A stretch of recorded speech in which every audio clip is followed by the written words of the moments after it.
daré el alba, tal vez venga Cristo con aclamación, con voz de arcángel, levanta a los muertos, transforma a los vivos, a los suyos Él viene a llevar. ¿Hasta cuándo, Señor Jesús? ¿Hasta cuándo vendrá? Cristo viene, aleluya, aleluya, amén. Aleluya, aleluya, amén. Quizás Él vendrá cuando el día fenezca, quizás en la noche su gloria aparezca. Valor, pues, hermanos, si estemos de espera, a los suyos Él viene a llevar.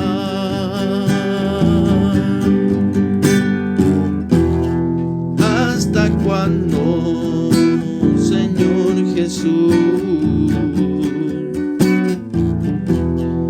¿Hasta cuándo vendrás? Cristo viene, aleluya, aleluya, amén. Aleluya, aleluya, amén.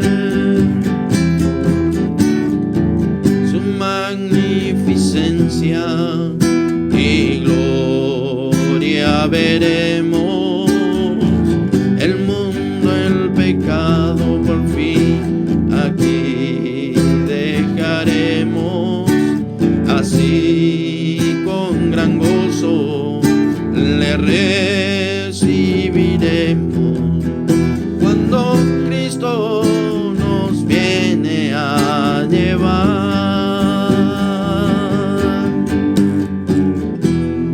¿Hasta cuándo, Señor Jesús?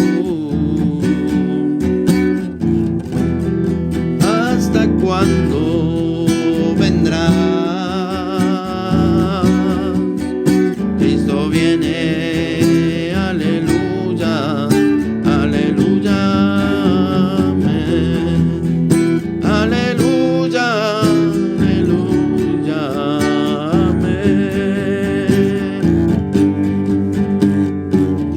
El que ha de venir vendrá,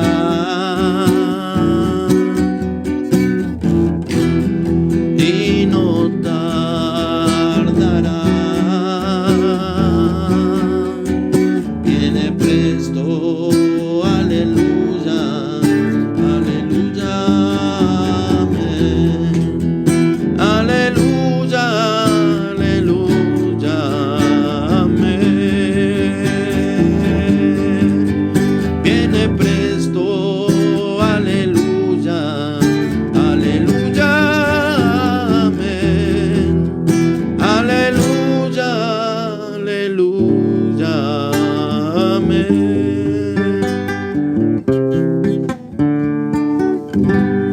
Vamos a continuar con nuestro estudio de dispensaciones. Amén, hermano. En 2 de Timoteo, capítulo 2, en el verso 15, encontramos una declaración que el apóstol Pablo hace a su hijo Timoteo, su hijo espiritual, no es que fue hijo natural. Dice: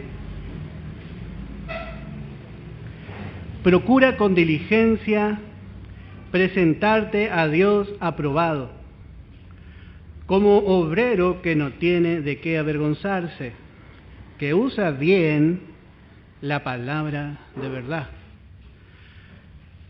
Y cada uno de nosotros estamos aprendiendo esta palabra y en cierta forma todos somos obreros aquí en el edificio de Dios, que es la iglesia, porque cada uno cumplimos una función. No es que usted va a pensar, no vaya a pensar que el obrero solamente es el hermano que está al frente de la obra y algunos colaboradores, no. Todos nosotros somos obreros, porque de alguna forma estamos edificando, tenemos una utilidad. Y como dice la palabra, somos necesarios. Ahora, en la iglesia encontramos dos clases de obreros. Encontramos buenos obreros, y aquí la palabra le llama los aprobados, aprobados por Dios. Y encontramos malos obreros. Los obreros aprobados por Dios son aquellos que se han preparado, o aún mejor dicho, han sido preparados por Dios. Y ellos han aprendido a, dice la palabra aquí, usar bien la palabra de verdad. Usar bien. Otra versión dice dividir bien. Otra versión dice que traza bien. Y esto es justamente lo que nosotros encontramos en las dispensaciones. Hay un mensaje en cada dispensación.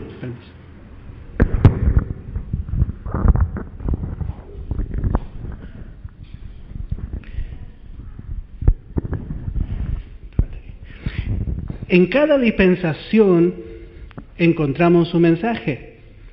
Y no podemos dar el mensaje que Dios enseñó en la dispensación de la inocencia en este tiempo del gobierno humano, porque no es el mismo mensaje. No podemos dar el mensaje que se dio en el tiempo de la ley, en el tiempo de la gracia. Y no podemos dar el mensaje del reino en el mensaje, en la dispensación de la gracia. Porque cada dispensación tiene su mensaje. Los hermanos que no conocen el Evangelio de Pablo, lo que hacen es mezclar todos los mensajes. Mezclan todo y al final sale como un guiso. Vio que usted en el guiso usted pone y mezcla todo y sale rico. Pero en este caso no sale rico. Porque se mezclan todos los propósitos. Entonces, como obreros, tenemos que aprender a dividir bien y no mezclar. Como base fundamental, sabemos que siempre el propósito de Dios fue con gracia. Pero los tiempos y las revelaciones no siempre fueron las mismas. Nosotros terminamos viendo cómo había 4 tiempos, 3 de 2000 años, y el final que va a ser el milenio, que suman 7000 años. Y nosotros encontramos aquí, aparte de estas 7 divisiones, de estos 7 tiempos, nosotros encontramos que Dios empezó tratando con el hombre en estos 2000 años.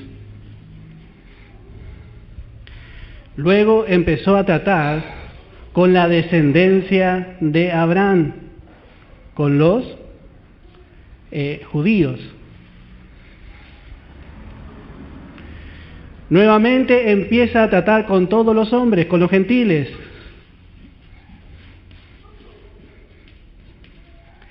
y luego en esta dispensación vuelve a tratar nuevamente con los judíos. Note que la palabra se tiene que trazar. Es como que estamos en un bosque y sabemos que tenemos que llegar a cierto punto que está en el bosque, pero tenemos que abrirnos paso a través de una espesura. Bueno, la palabra es como un bosque, pero lo que nos enseña bien a trazar correctamente cada mensaje para cada dispensación es especialmente el Evangelio del apóstol Pablo, el Evangelio de la gracia. Entonces, por medio del Evangelio de la gracia, nosotros nos abrimos paso hacia la verdad revelada de Dios para cada dispensación y especialmente para nosotros, para esta dispensación de la gracia. El propósito de Dios en el tiempo de Set no fue el mismo propósito que en el tiempo de Abraham. Los propósitos de Dios fueron variando conforme a la revelación que Él iba dando. Y vemos que Dios empieza tratando con el hombre, luego con los judíos, luego con los hombres y luego con los judíos. O sea que los mensajes no van a ser los mismos. Dice en Romanos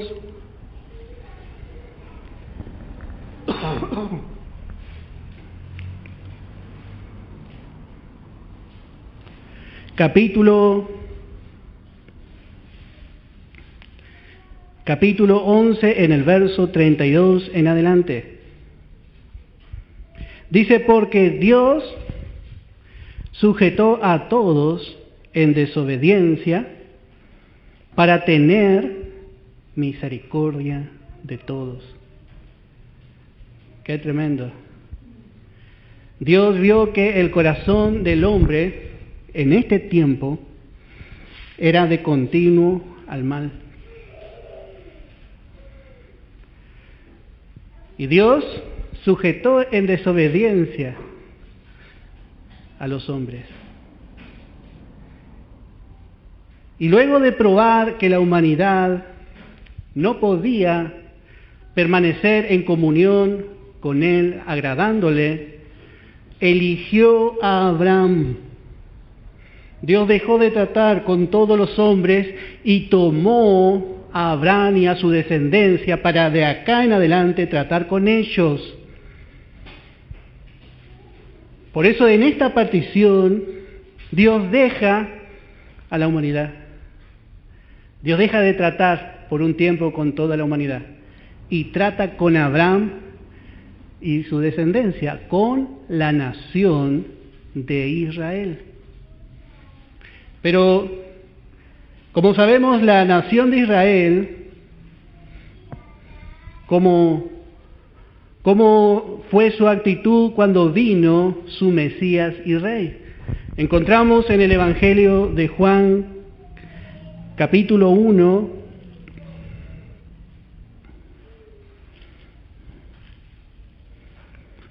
dice en el versículo 11, a los suyos vino y los suyos no le recibieron.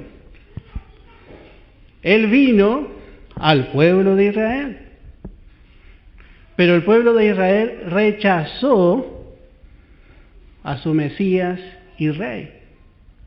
Entonces Dios en este tiempo, en esta dispensación, vuelve a tratar con todos los hombres, con los gentiles. Y en este tiempo, por el rechazamiento del pueblo terrenal de Dios, de la nación de Israel, nosotros tenemos la oportunidad, no siendo judíos, de entrar en los propósitos eternos de Dios a través de Jesucristo.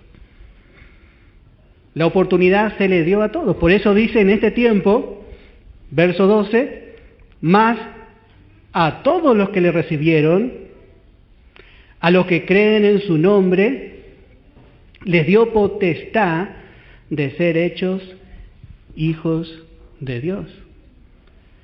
Pero sabemos que esta oportunidad, el 99% de la humanidad, o la gran mayoría, no la aprovecha. Entonces Dios va a juzgar al hombre. Dios es paciente en este tiempo de gracia. Dice, vamos a ver,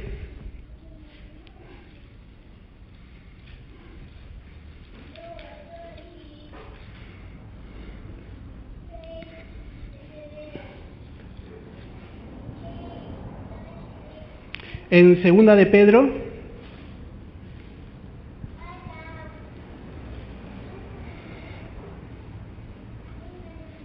dice,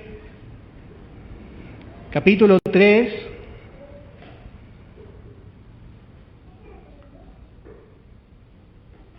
en el verso 3, sabiendo primero esto, que en los postreros días vendrán burladores, andando según sus propias concupiscencias, diciendo, ¿dónde está la promesa de su advenimiento? Porque desde el día que los padres durmieron, todas las cosas permanecen así como desde el principio de la creación. Esta es la actitud del hombre general. ¿Dónde está Dios? ¿Dónde está la promesa de Dios? Esta es la actitud general del hombre. Y Dios dice acerca de esta actitud, verso 5 dice, estos ignoran, pero voluntariamente, que en el tiempo antiguo fueron hechos por la palabra de Dios los cielos y también la tierra. El hombre dice, yo no creo en Dios. Yo creo que todo fue fruto de una explosión o de una evolución, de una bacteria que por casualidad salió del agua. Bueno. Pero la palabra ve más adentro del corazón del hombre, dice, ignoran voluntariamente. Esto es apostasía. Cuando la persona conoce la verdad, pero decide abiertamente ir en contra de esa verdad. Es negar la fe. Es negar abiertamente una realidad que sabe que es así.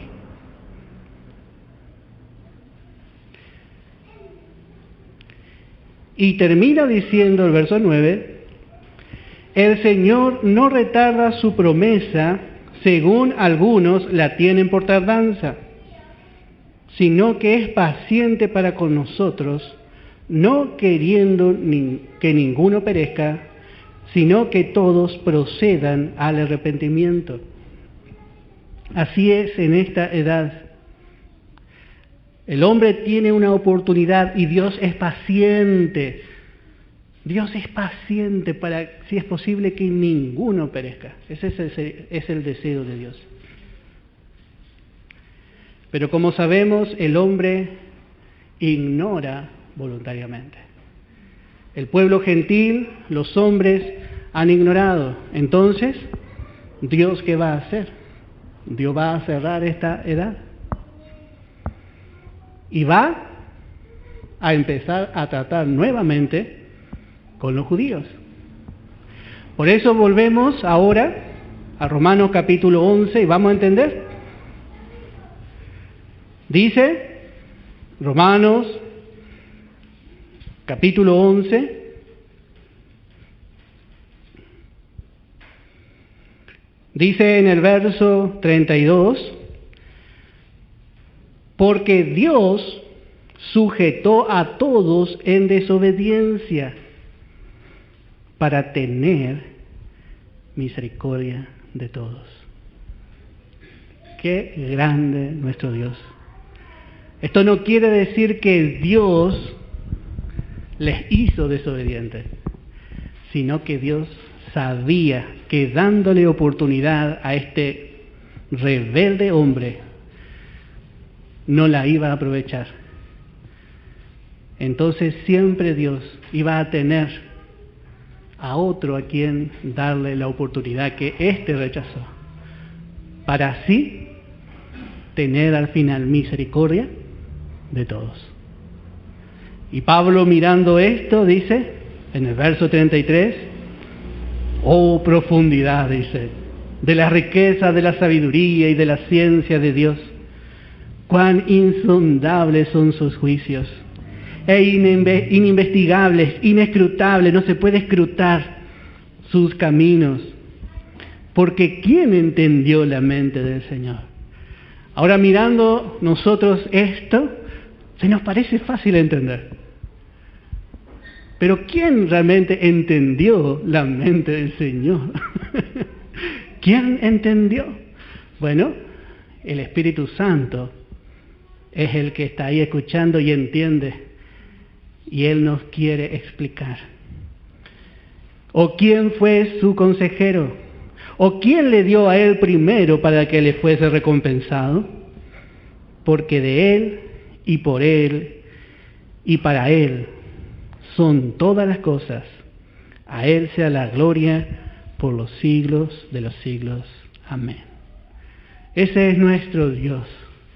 Aún la desobediencia del hombre le sirve. Usted no vaya a pensar, el hombre hace lo que quiere.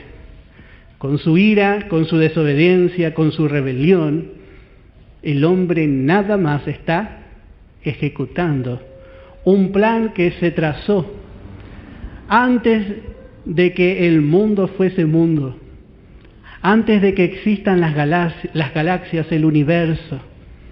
Eso es un espacio, el espacio que nosotros decimos infinito.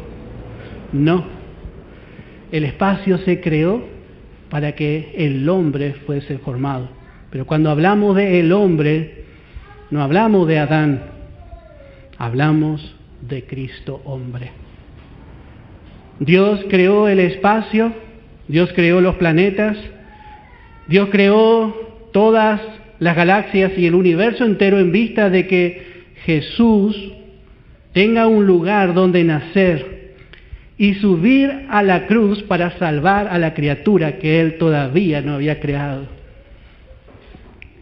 Ese es nuestro Dios. Él habita la eternidad.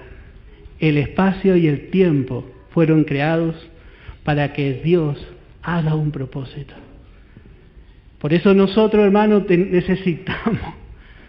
dependemos de la revelación del Espíritu Santo para conocer un poquito a Dios. Hay cosas que vemos y el Espíritu Santo, nos hace clara, especialmente nuestra necesidad. Pero lo que es glorioso, ahora en este tiempo lo glorioso lo vemos por un espejo, dice, oscuramente. No podríamos imaginar jamás la grandeza de nuestro Dios. No podríamos, hermano. No podríamos. Pero al entender su gracia, al entender su gran amor, empezamos a entender algo más. Por eso, hermano, es tan precioso estudiar la palabra. No debemos menospreciar el estudio. No deje que nadie le prive de su riqueza.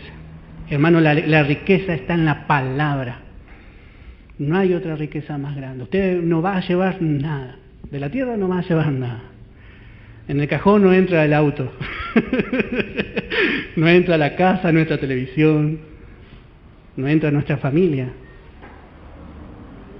Pero sí entra en Cristo.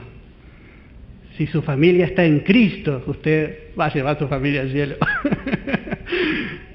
Y nosotros estamos en Cristo. Eso vamos a llevar. Y todo lo que alcancemos de Él.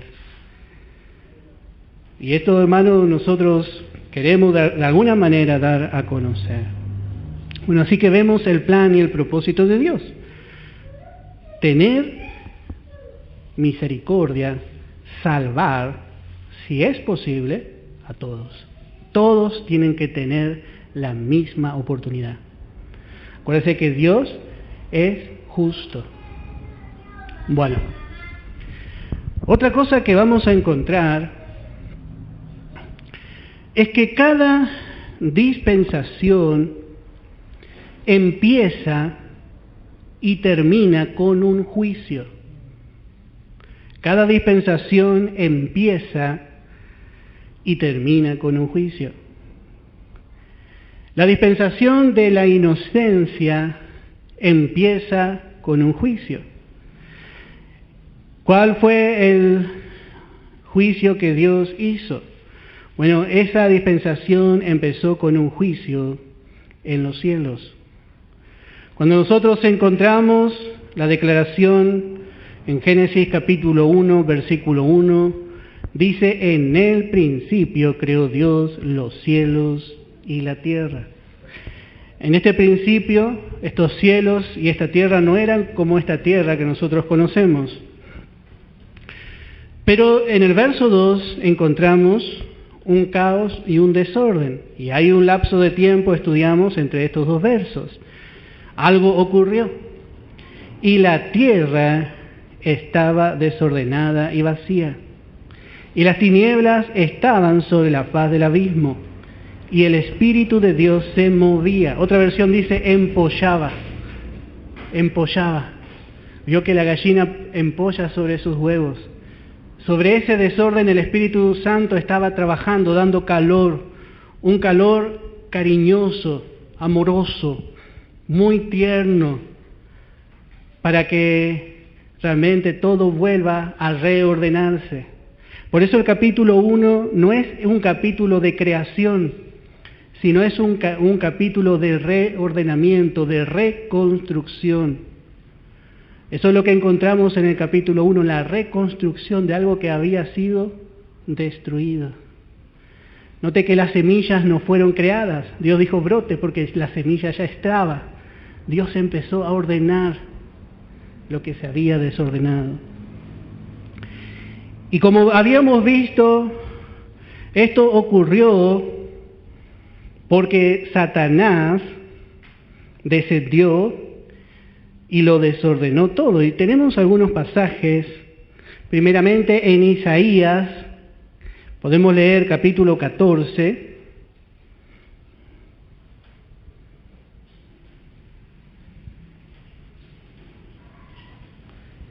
en el verso 12.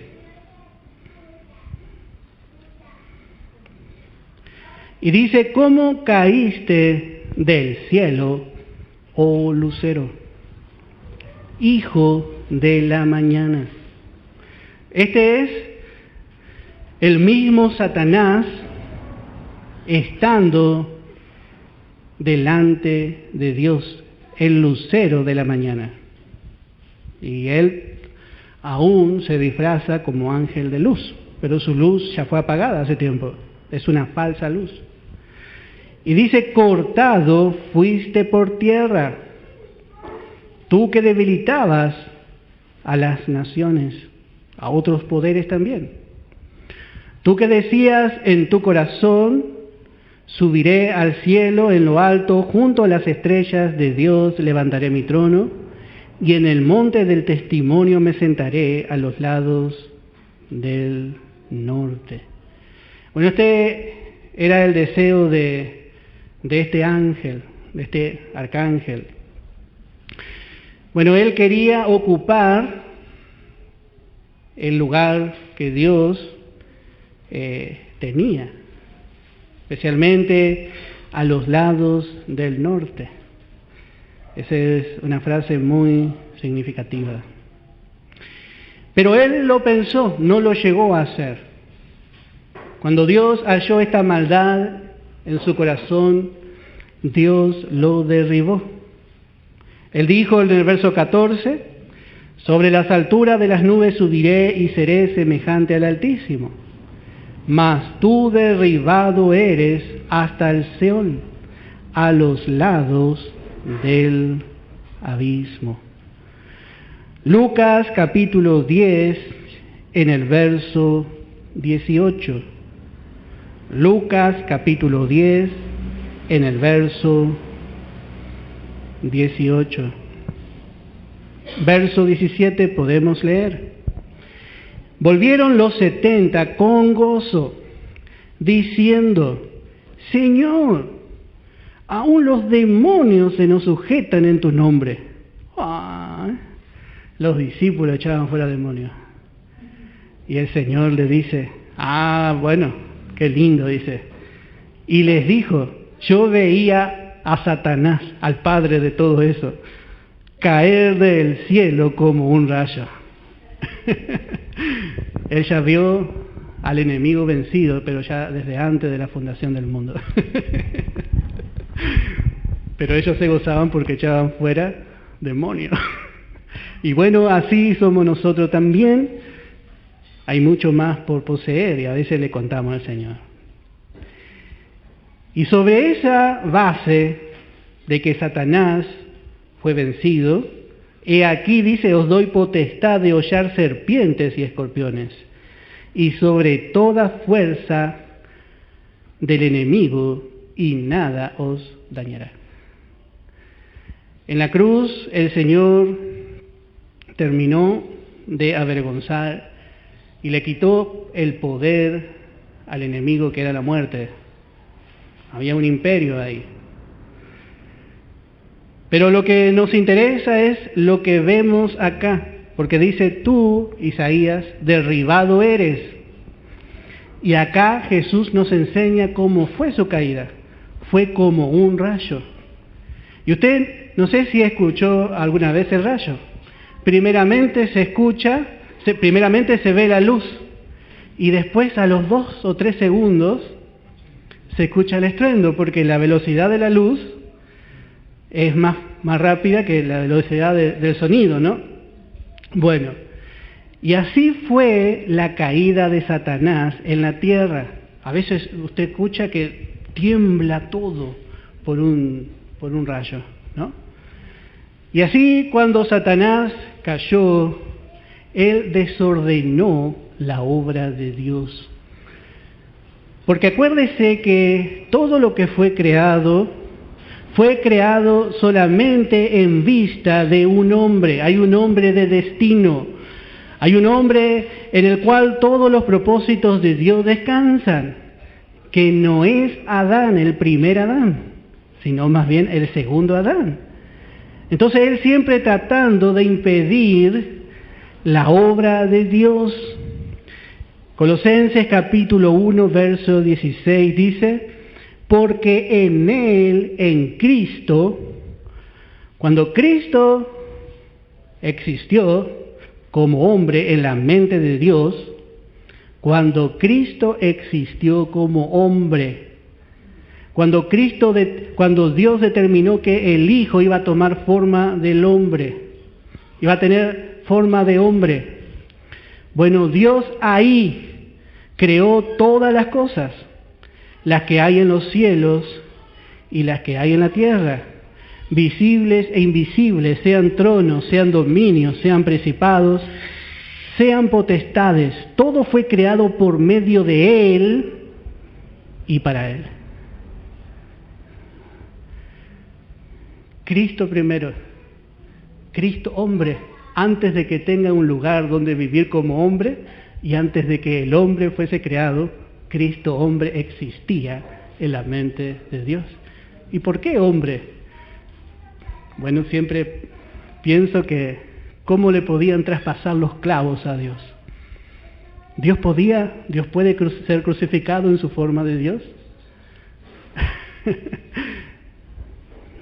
Quiere decir que Dios ya tenía en vista la cruz. Dios ya tenía en vista la cruz. Vamos entendiendo algo más. Así que encontramos este primer juicio. El primer juicio, acá. Si usted quiere marcar en su recta, acá. Antes. Satanás es echado. Y eso vemos también que nos muestra dónde originó el pecado. Muchos piensan que el pecado originó en el huerto de Edén. No, el pecado se originó en los cielos. El primer pecador fue allá en el cielo. Por eso también los cielos tenían que ser reconciliados. La purificación no llegó solamente al hombre, sino que al iniciar el pecado en los cielos mismos fueron contaminados. Por eso dice en el verso 20 del capítulo 1 de Colosenses, y por medio de él reconciliar consigo todas las cosas, así las que están en la tierra, como las que están en los cielos.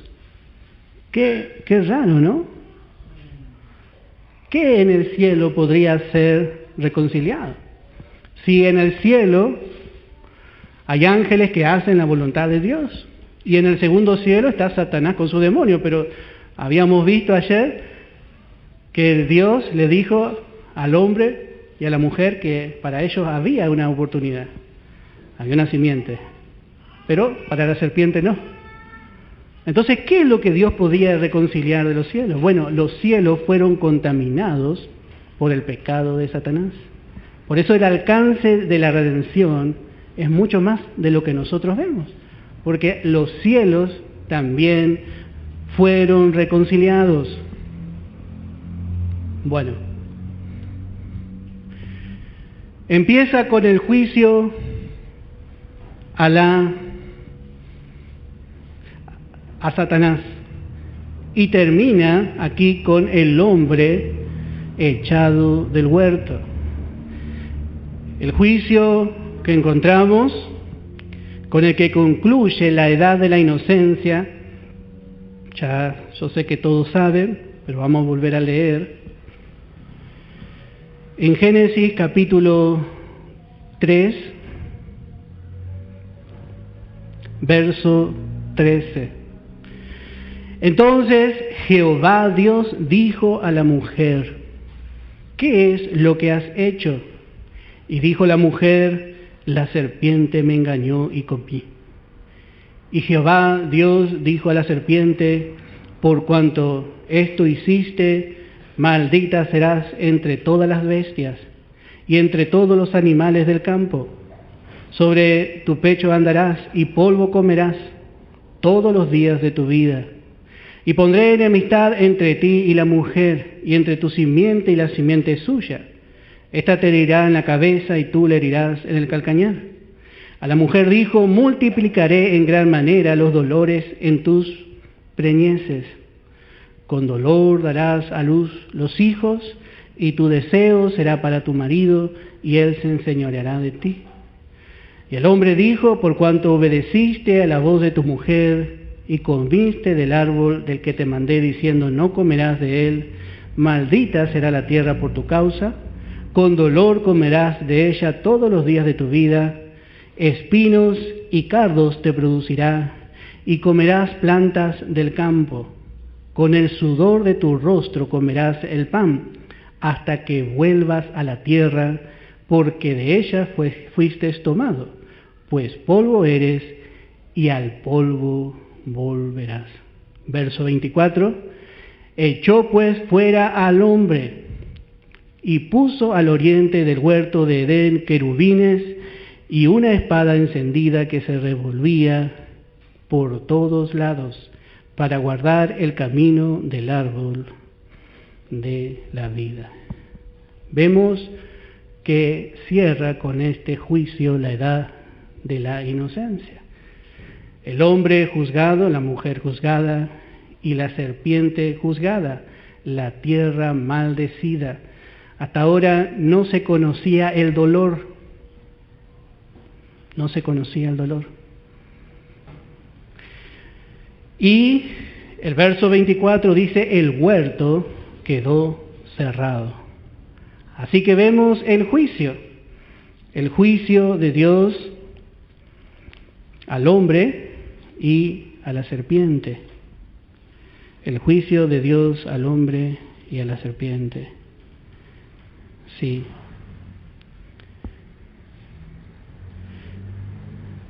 Bueno, todo esto se va a revertir cuando llegue el estado eterno. Nosotros hoy estamos acá.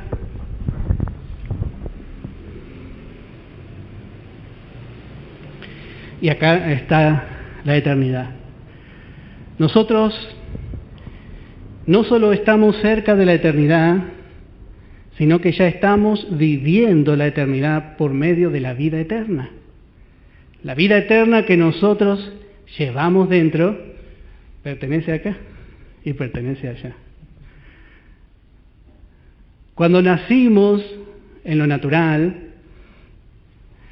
mi hijito ocupa un lugar muy chiquitito ahí en el huevito, pero ocupa un espacio. Y ya empiezan a contarse los años, ya el reloj empieza a correr. Pero cuando nosotros nacimos con un nuevo nacimiento, esa vida ya no tiene tiempo ni espacio. Esa es la vida eterna. Entonces, es muy extraño para nosotros empezar a vivir en esa vida y empezar a gozar la eternidad. Es algo nuevo completamente. Porque tenemos una vida eterna que es parte de esa eternidad. Pero por la fe y por la obra del Espíritu Santo, empezamos poco a poco a vivir la eternidad. Y tenemos el ejemplo, como habíamos visto, Dios está acá, Dios está acá, Dios está acá, Dios está acá, Dios está allá, Dios está allá, Dios está en todos lados. Él habita, Él cubre toda la inmensidad infinita de la eternidad. Porque si el universo no es infinito, los hombres mismos descubrieron que el universo está en constante expansión. ¿Sabe? El universo se expande. Cada vez se crean más galaxias. Todavía no terminó de expandirse el universo, hermano. Nosotros estamos en una galaxia que se llama la Vía Láctea. Pero hay un montón de galaxias. En este momento se está creando una nueva galaxia del tamaño de nuestro sistema solar, o quizá mucho más grande. No es infinito porque todavía está creciendo. Pero el universo va a tener su fin. Pero la eternidad no tiene fin. Yo quiero, hermano, yo hablo de esto para que usted vea, para que nosotros, si es posible, podamos ver qué son estas 7 dispensaciones, un punto minúsculo que quizás necesitaríamos del aparato más reciente, un microscopio para poder verlo, y quizás no alcanzaríamos a verlo si no fuera porque Él descendió y se hizo carne. Por eso David decía, ¿qué es el hombre? ¿Qué es el hombre? Él vino, acuérdese que Él agarró y toda esa inmensidad que es Él, la puso adentro de un bebé. Él condescendió, se bajó, se hizo pequeño de tal manera que entró en un cuerpo de hombre para habitar acá en la tierra. Hermano, esto no, sí, es para alabar al Señor. ¿Por qué nos amó tanto? ¿Por qué nos dio tanta importancia, no? Somos tan pecadores en nuestra naturaleza, tan rebeldes. No podemos entender, bueno, ese es Dios. Ese es Dios, hermano. Ese es nuestro Padre. Y Él se interesa aún de los pajaritos, dice. Ni uno de nuestros pelos de tal manera cuida de nosotros que no cae sin su permiso. Y Él no solamente contento con eso, creó un plan para que nosotros podamos llegar a alcanzar su misma vida, la vida de Cristo, la vida eterna. Y no contento con eso, nos ofrece su trono. Y no contento con esto, nos ofrece su Hijo. Hermano, ¿cómo nos vamos a rendir nuestra vida al Señor? ¿Cuántos años podemos vivir? 100 años. ¿Qué es comparado con la eternidad? Estamos poquito tiempo acá. Rindámoslo al Señor, hermanos. Rindamos más nuestra vida. Procuremos alcanzar más de Él. ¿Qué es el hombre? Es como la hierba que hoy está y mañana se seca, dice. Que podamos ver, hermano, lo que somos a través de Él y lo que Dios ofrece al hombre por amor. Él no necesitaba. Él no necesitaba. Pero Él nos amó. No entendemos. Él dijo, yo me gozo con la parte habitable de la tierra y mi delicia es con los hijos de los hombres. Que el Señor nos revele. Si nosotros empezamos a entender la inmensidad de Dios, vamos a llegar al punto de Isaías. Él vio al Señor en su trono, él vio un alto trono, inalcanzable trono y sublime trono. Él vio la santidad de Dios, vio toda la adoración y él se sintió tan chiquito, hermano. Tan chiquito se sintió Isaías. Bueno, recién ahí estamos preparados para llevar el mensaje. Qué hermosura, hermano. Que Dios toque realmente nuestro corazón. Así que vemos que esta dispensación de la inocencia va a termina con el juicio en el huerto. Bueno, la dispensación de la conciencia va a terminar con el diluvio. El diluvio que cayó sobre todo el mundo. Y encontramos en el capítulo 7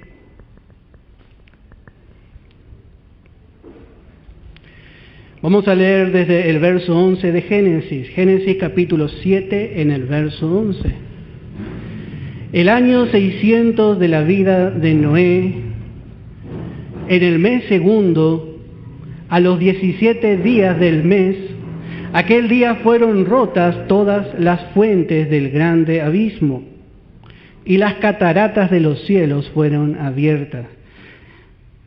Nunca había llovido sobre la tierra.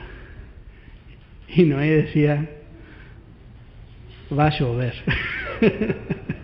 Pero peor, Noé estaba edificando un arca donde no había agua. Y yo me imagino la gente de ese tiempo burlándose de Noé. ¿Cómo vas a llevar este bote al agua? Tan pesado, tan grandioso. Pero Noé estaba pensando, yo no voy a llevar el bote al agua, sino que el agua va a venir a mi bote. Él sabía que el agua iba a venir. Y así, hermano, es la fe. La fe nos hace creer algo que no se puede creer. Pero necesitamos conocer a nuestro Dios de cosas imposibles, para poder llegar a tener fe. Nuestra fe, por lo general, se basa en las cosas posibles. Es posible que yo me sane, porque es una enfermedad que se puede sanar. Es posible. Pero cuando es una enfermedad ya más difícil, ahí la fe tiene que ampararse en Dios, totalmente. La fe obra en las cosas imposibles, hermano. La fe se ríe de lo imposible porque cuenta con la grandeza, ve la grandeza de su Dios. Cuando cantamos cuán grande es Él y dice, miramos los montes y los valles, nos quedamos cortos. Pero si miramos la obra de la cruz, el gran amor de Dios, la provisión abundante que tenemos a través de Cristo, bueno, hermano, ahí podemos considerar un poco, hasta dónde hemos llegado. Y poder realmente ver la circunstancia ya de otra manera, la enfermedad de otra manera, la necesidad ya vemos de otra manera. Y saber que ese Dios, dice la palabra, es por nosotros. ¡Qué bárbaro! ¿Cuántas veces Dios le dijo a Israel, vosotros estad quietos? ¡Qué difícil! Pero esa inmensidad, esa gloria, cuando nosotros estamos quietos, está a nuestro favor. Tenemos que creer y descansar. Dios es por nosotros. Y dice en el verso 15 del capítulo 7, vinieron pues con Noé al arca de 2 en 2, de toda carne en que había. Aquí Génesis utiliza la palabra espíritu de vida, pero tiene que ser alma viviente. Espíritu es otra cosa. Acá es una mala traducción. Y Génesis está lleno de frases que dice espíritu de vida, pero en realidad es alma viviente. Espíritu de vida habla de la vida espiritual, de la vida de Cristo. Bueno. Y los que vinieron, macho y hembra de toda carne, vinieron, como le había mandado Dios, y Jehová le cerró la puerta. Y fue el diluvio 40 días sobre la tierra, y las aguas crecieron, y alzaron el arca, y se elevó sobre la tierra. Y subieron las aguas, y crecieron en gran manera sobre la tierra, y flotaba el arca sobre la superficie de las aguas. Y las aguas subieron mucho sobre la tierra, y todos los montes altos que había debajo de todos los cielos fueron cubiertos. 15 codos más altos subieron las aguas, después que fueron cubiertos los montes. Y murió toda carne que se mueve sobre la tierra, así de aves como de ganado y de bestias, y de todo reptil que se arrastra sobre la tierra, y todo hombre. Todo lo que tenía aliento de vida en sus narices, todo lo que había en la tierra murió. Así fue destruido todo ser que vivía sobre la faz de la tierra, desde el hombre hasta la bestia, los reptiles y las aves del cielo, y fueron raídos de la tierra, y quedó solamente Noé y los que con él estaban en el arca, y prevalecieron las aguas sobre la tierra 150 días. Bueno, así vemos este juicio. Y aún vemos que siempre en el juicio triunfa la misericordia, porque luego encontramos el arco iris, sale el arco iris. Dios destruyó todo el mundo conocido por agua. Y ahora Pedro dice que ya no va a ser por agua, sino que va a ser por fuego. Podemos buscar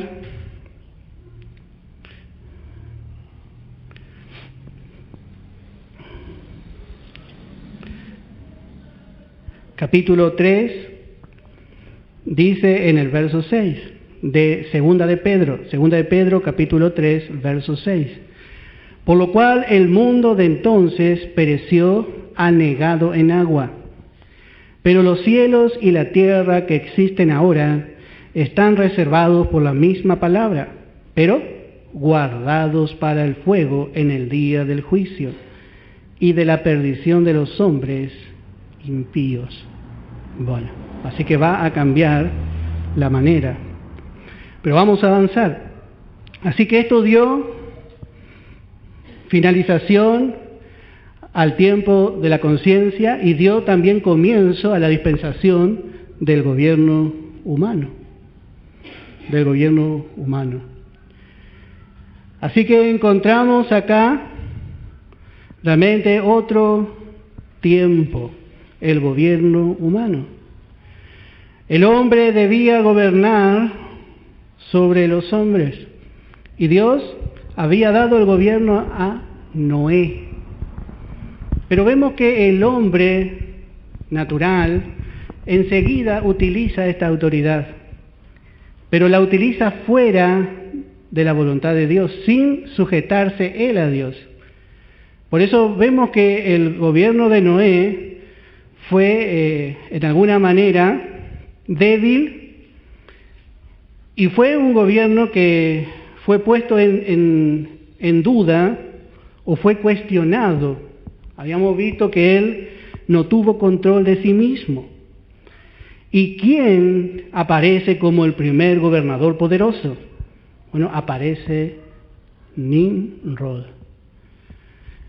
Pero vamos a tomar 10 minutitos y vamos a continuar. Vamos a tratar de ver todo lo que podamos.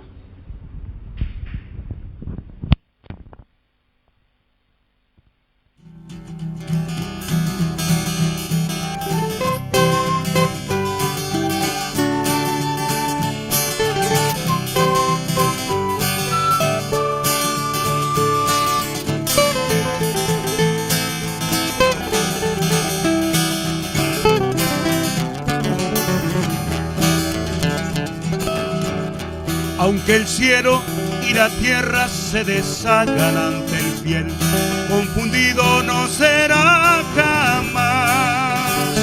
Su confianza en el Señor es más grande que el temor y el peligro real. Al lugar de los conflictos nunca solo llegará el cristiano que confía en Dios. El poder del tentador nunca puede con la fe del creyente fiel. La fe del fiel agrada a Dios. Nadie más recompensado será aquel probado en todo que nunca se dio.